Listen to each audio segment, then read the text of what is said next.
bonjour à toutes et à tous. Excusez-moi de ne pas pouvoir être présent devant vous aujourd'hui, mais merci de me permettre à distance de répondre à vos interrogations sur les différentes questions qui touchent bien sûr de plein fouet l'Union européenne et qui touchent bien sûr l'agriculture.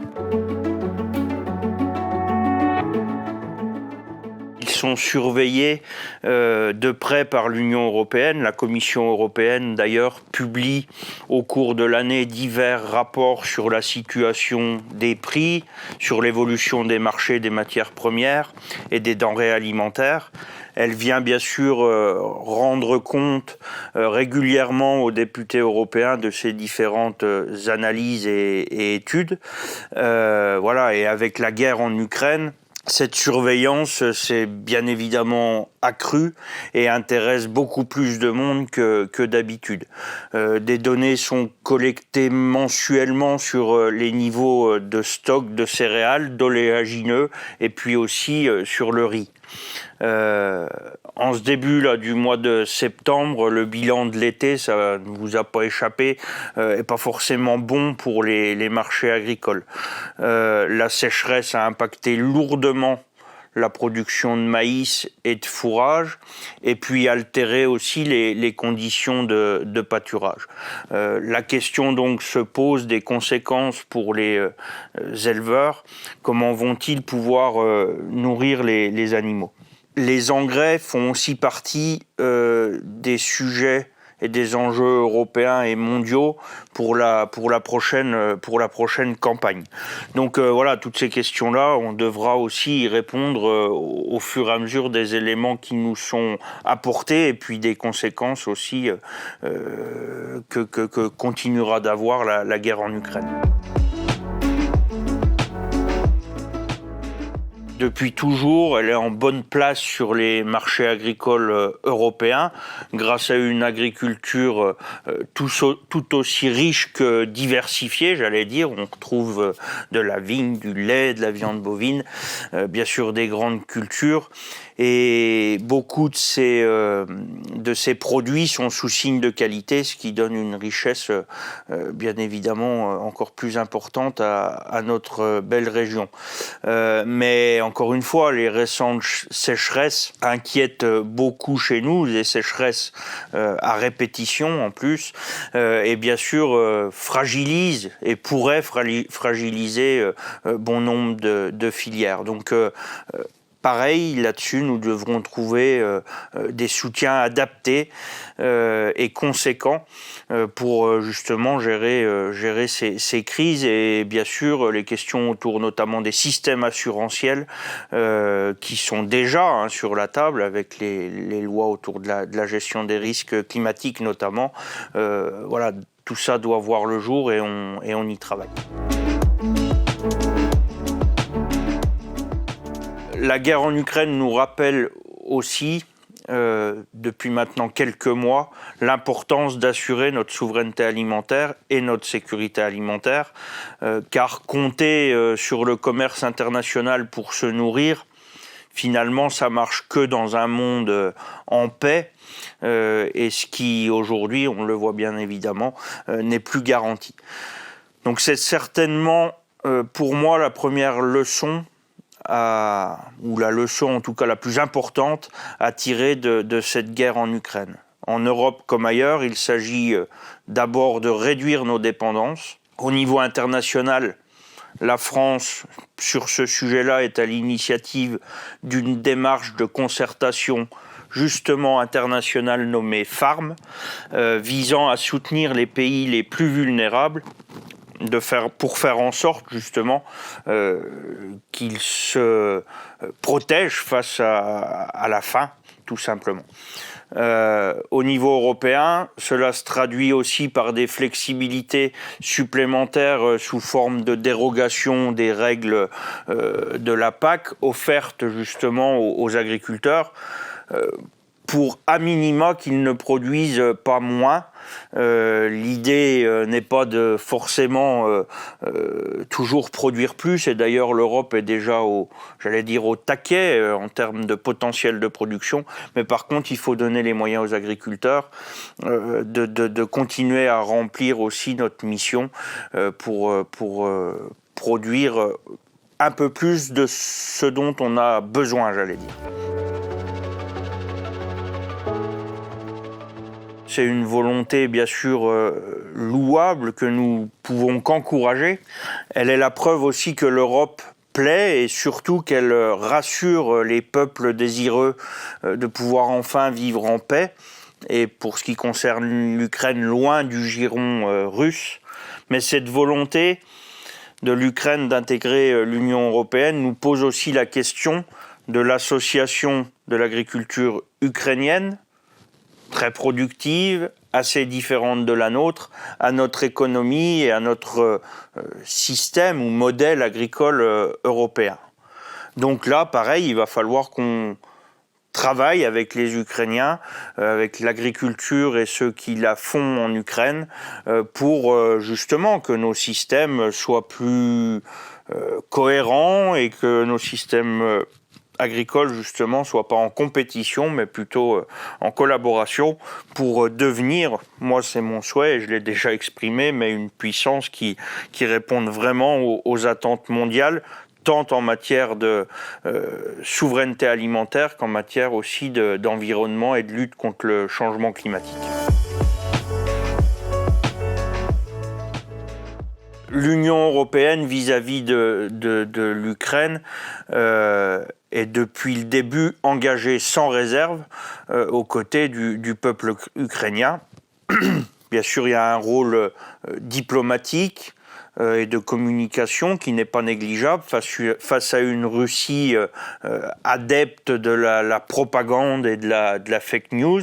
Donc on doit continuer à travailler là-dessus et on le fait déjà, l'Union le fait déjà. Et puis bien sûr, il y a beaucoup aussi à faire pour offrir et pour aider ce pays dans sa reconstruction. C'est là aussi notre principale force, je crois, c'est d'être aux côtés du peuple ukrainien pour apporter l'accompagnement nécessaire. Cette guerre, bien sûr, a été encore dévastatrice et est encore dévastatrice pour l'agriculture ukrainienne. J'ai pu le constater en allant en Ukraine avant l'été.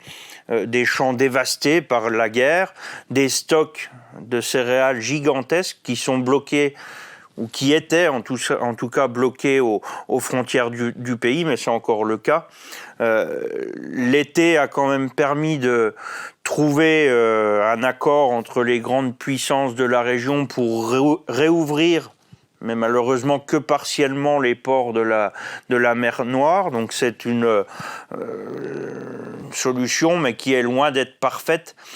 Et malheureusement, les Russes s'inquiètent encore beaucoup par leur manque de sérieux sur ces sujets-là.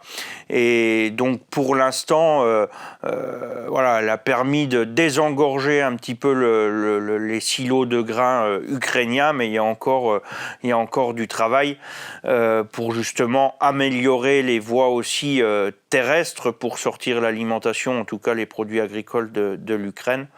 Donc, une chose est sûre pour le coup, c'est que le peuple ukrainien se battra pour son agriculture, ça je l'ai ressenti aussi, autant que pour sa liberté. J'ai pu le constater pendant mon déplacement. Leur détermination, leur combativité et leur fierté forcent le respect.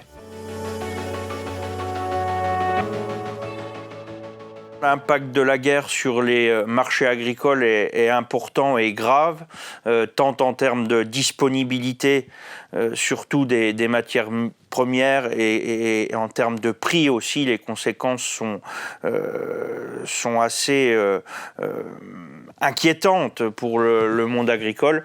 Et ce sera sans doute malheureusement le cas aussi pour 2023, mais encore une fois, tout le monde est au travail au niveau européen et ça a été le cas dès le début de la guerre. Les institutions se sont organisées et ont remis en avant l'importance finalement de remettre en priorité la sécurité alimentaire, la souveraineté alimentaire. Les trois institutions, le Parlement, le Conseil et la Commission, se sont organisées pour apporter des solutions et essayer au jour le jour, en fonction des évolutions, d'être force de proposition justement pour minimiser l'impact. C'est difficile d'avoir une perspective très, très précise. L'exercice n'est pas forcément bien facile quand les temps sont aussi instables. Mais j'insiste quand même sur l'importance de travailler aujourd'hui plus que jamais à mettre en place des politiques publiques et les moyens et outils qui vont avec pour développer encore une fois notre indépendance alimentaire, l'améliorer.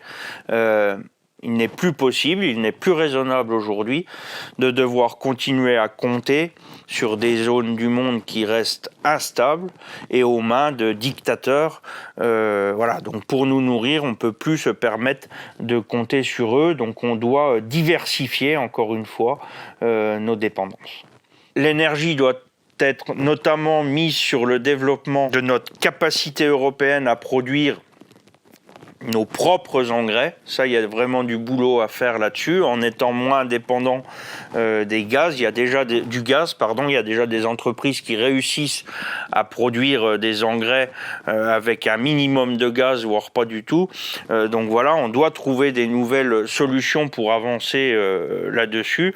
Et il faut aussi que encore une fois, la souveraineté alimentaire retrouve toute sa légitimité sur le plan commercial, notamment à l'Organisation mondiale du commerce, où encore une fois, ça doit redevenir un élément, l'alimentation, l'agriculture doit devenir un élément un peu plus spécifique. La solution, c'est certainement pas de nous fermer sur nous-mêmes. Le commerce international peut apporter tout un tas d'opportunités, des débouchés aussi au secteur agricole, bien sûr. En revanche, c'est plus acceptable, et d'ailleurs l'Europe le montre aussi, que l'agriculture se retrouve en permanence à être la variable d'ajustement des différents accords commerciaux. Donc cela a été le premier des combats de la France lorsqu'elle a été justement à la présidence de l'Union européenne pendant les 6 derniers mois. Des avancées ont quand même été trouvées et faites sur le respect notamment de nos standards environnementaux. On a bien sûr beaucoup parlé des clauses miroirs, assurant le strict respect de l'ensemble de nos standards de production pour faire face aussi à des concurrents féroces comme la Chine ou l'Indo-Pacifique. Nous n'aurons pas le choix que de gagner cette bataille-là en faisant en sorte encore une fois que l'agriculture et l'alimentation ne soient pas des variables d'ajustement dans le commerce international et en trouvant finalement des relations équilibré et donc tout en restant vigilant à tout ça, on doit quand même réussir, nous Européens, à nous implanter aussi dans certaines zones du monde, que ce soit en Indo-Pacifique comme j'ai évoqué, ou même en Amérique du Sud ou ailleurs. Par contre, tout ça ne doit pas se faire au détriment de l'agriculture. J'ai envie de vous dire, à vous qui êtes à cette session de chambre à Jalony, de vous souhaiter bien sûr une bonne session, une bonne fin de session. Vous redire que je sais les problématiques et les difficultés nombreuses sur notre territoire, en matière d'agriculture notamment. Je pense par exemple au loup qui est venu s'ajouter cet été à la sécheresse et puis aussi aux conséquences de la guerre en Ukraine. La question du loup et des grands prédateurs est aussi un sujet sur la table du Parlement européen en ce moment.